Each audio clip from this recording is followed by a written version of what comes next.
The Henutrep Achek National Movement has sought an explanation from the managing director of Dhar Construction Company over the construction of road at Mawhati, alleging that the company did not get proper approval for the construction of the same. Speaking to media persons, HANM in charge of Rivoy district, Bawan Nongsiang, said that the organization said that it will be forced to move to the High Court if a proper explanation is not given.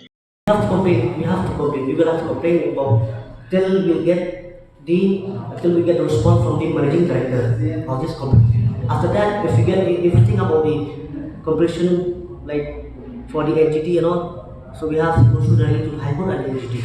Actually, according to along with the citizen of the local people, so actually they will came to here by today, but they have any something like that. So the top was already came about like next week now. What type of construction it's by the side For of? construction of the roads, no. They took like the stone from the rivers and they complete and like they made the roads.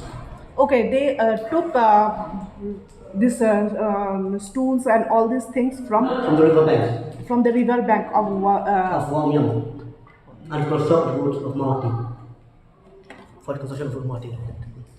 Our complaint now is the main complaint is did this company will get the permission from the entity or from the government of America to get the permission to do something like construction to take the stones and all from the river bank of the Omnium. He said that the illegal construction has been going on for 2 years. For more news updates, subscribe, like, and share.